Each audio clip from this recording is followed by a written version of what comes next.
Assalamualaikum warahmatullahi wabarakatuh. Semoga anak-anakku kelas 5 min 2 Sedati di mana saja berada selalu dalam lindungan Allah Subhanahu wa taala.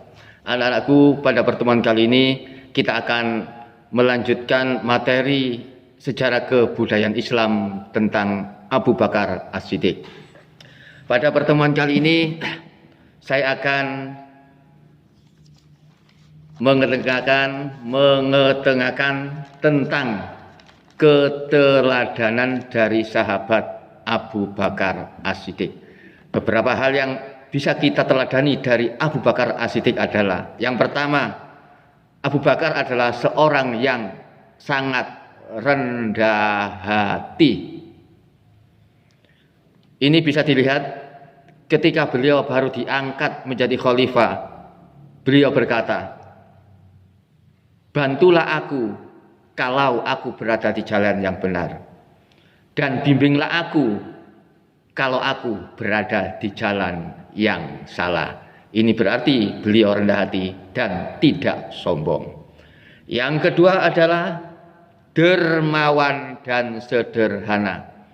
Ini bisa dilihat bahwa Abu Bakar As-Siddiq sangat sering mengeluarkan hartanya untuk perjuangan umat Islam, untuk dakwah Islam.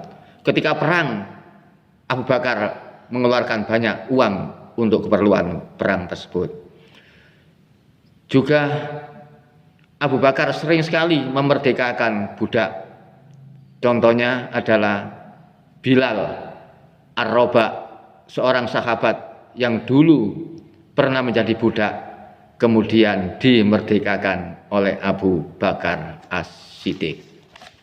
Anak-anakku, yang ketiga, keteladanan dari Abu Bakar As-Siddiq adalah sifatnya yang lemah lembut dan kasih sayang. Ini bisa dilihat ketika selesai dalam suatu peperangan, umat Islam mendapatkan sekitar 70 orang tahanan. Kemudian Rasulullah SAW, karena melihat kelemah lembutan Abu Bakar, Rasulullah bertanya, "Abu Bakar," intinya gini ya, "Abu Bakar, enaknya diapakan para tahanan ini?" Abu Bakar tidak menjawab dibunuh saja, tidak. Tetapi Abu Bakar menjawab, di antara tahanan itu masih ada hubungan darah dengan kita, mungkin ada hubungan darah dengan ibu kita, mungkin ada hubungan darah dengan ayah kita. Karena itu bebaskan saja mereka, atau mereka dibebaskan dan kemudian keluarganya disuruh menebus dengan uang. Nah, ini termasuk rasa kasih sayang Abu Bakar As-Siddiq. Yang keempat, suka minta maaf. Abu Bakar As-Siddiq pernah mengeluarkan kata-kata yang menyinggung sahabat yang bernama Rabi'ah. Kemudian Abu Bakar As-Siddiq gentle meminta maaf kepada Rabi'ah. Selain meminta maaf, beliau menyuruh Rabi'ah juga untuk mengeluarkan kata-kata seperti yang kata-kata dia utarakan kepada Rabi'ah. Misalnya, gampangannya, Abu Bakar pernah ngilokno Rabi'ah gimana itu, "Rabi'ah, tolong ilokkan saya seperti ketika saya ngilokkan kamu." Nah, itu ya. Kemudian Abu Bakar adalah seorang yang adil dan bijaksana.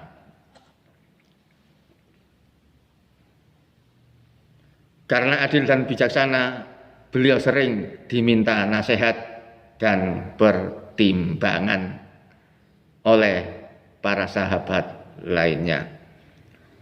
Pada masa itu, Abu Bakar As-Siddiq mendapat tugas untuk menarik denda dan penarikan utang karena melihat keadilan dari Abu Bakar As-Siddiq. Kemudian Abu Bakar As-Siddiq mempunyai sifat yang amanah. Amanah itu dapat dipercaya. Ketika menjabat sebagai khalifah, Abu Bakar As-Siddiq tidak pernah korupsi, tidak pernah mencuri uang negara sepeser pun.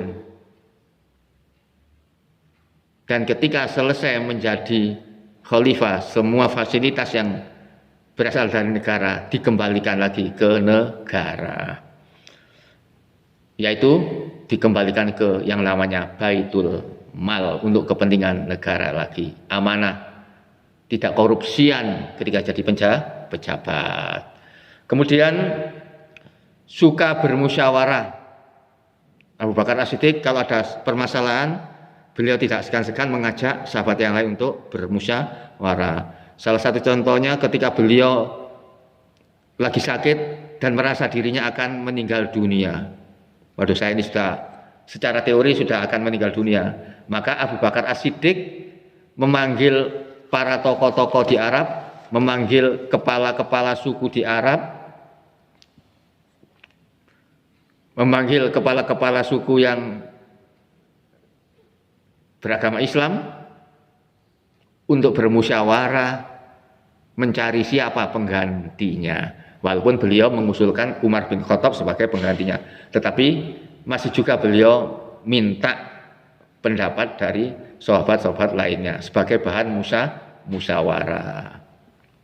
Yang selanjutnya, keteladanan Abu Bakar adalah setia dan cinta terhadap Kanjeng Nabi Muhammad. Beliau sangat setia baik di masa suka maupun di masa duka. Rasa kecintaan Abu Bakar As-Siddiq ini dibuktikan ketika Kanjeng Nabi Muhammad SAW ke Madinah untuk berhijrah, beliau menemani, setia menemani. Ketika itu susah, dikejar-kejar orang kafir, mau dibunuh orang kafir Nabi Muhammad. Yang ikut Nabi Muhammad pun kemungkinan juga dibunuh, tetapi karena setia dan cintanya kepada Nabi, beliau rela mengikuti perjalanan Kanjeng Nabi Muhammad Shallallahu Alaihi Wasallam. Kemudian tegas dan pemberani. Abu Bakar ini tegas, pemberani. Kalau ada orang yang mau mencelakai Nabi, beliau akan membela habis-habisan. Tidak peduli walaupun nyawanya dipertaruhkan. Bahkan beliau rela menjadi tameng Nabi ketika Nabi misalnya dihantam panah, dihantam tombak oleh pasukan musuh. Pemberani. Kemudian berjiwa tenang. Abu Bakar As-Siddiq termasuk orang yang tenang sekali. Ketika Rasulullah SAW meninggal dunia, para sahabat banyak yang nggak kuat. Katakannya banyak yang nggak terima. Bahkan Umar bin Khattab membawa pedang, menghunus pedang. Ayo, siapa yang mengatakan Nabi Muhammad SAW wafat akan kubunuh. Sampai segitu ya kira-kira ucapan Umar bin Khattab. Marah Umar, nggak terima kalau Nabi meninggal. Tetapi kemudian ditenangkan oleh Abu Bakar As-Siddiq. Abu Bakar As-Siddiq intinya mengatakan bahwa Nabi Muhammad pun adalah seorang manusia yang akan dipanggil oleh Allah Subhanahu wa Ta'ala. Intinya mengatakan seperti itu kepada Umar bin Khattab, sehingga Umar bin Khattab menerima kematian Kanjeng Nabi Muhammad Shallallahu Alaihi Wasallam. Abu Bakar sangat ikhlas menerima kepergian Nabi Muhammad untuk menghadap Allah Subhanahu wa Ta'ala. Anak-anakku, demikian tadi keteladanan dari Abu Bakar As-Siddiq. Semoga kita dapat meniru keteladanan dari Abu Bakar As-Siddiq tersebut, sehingga kita menjadi orang yang sukses di dunia dan di akhirat. Wallahul muwaffiq ila aqwamit thoriq. Wassalamualaikum warahmatullahi wabarakatuh.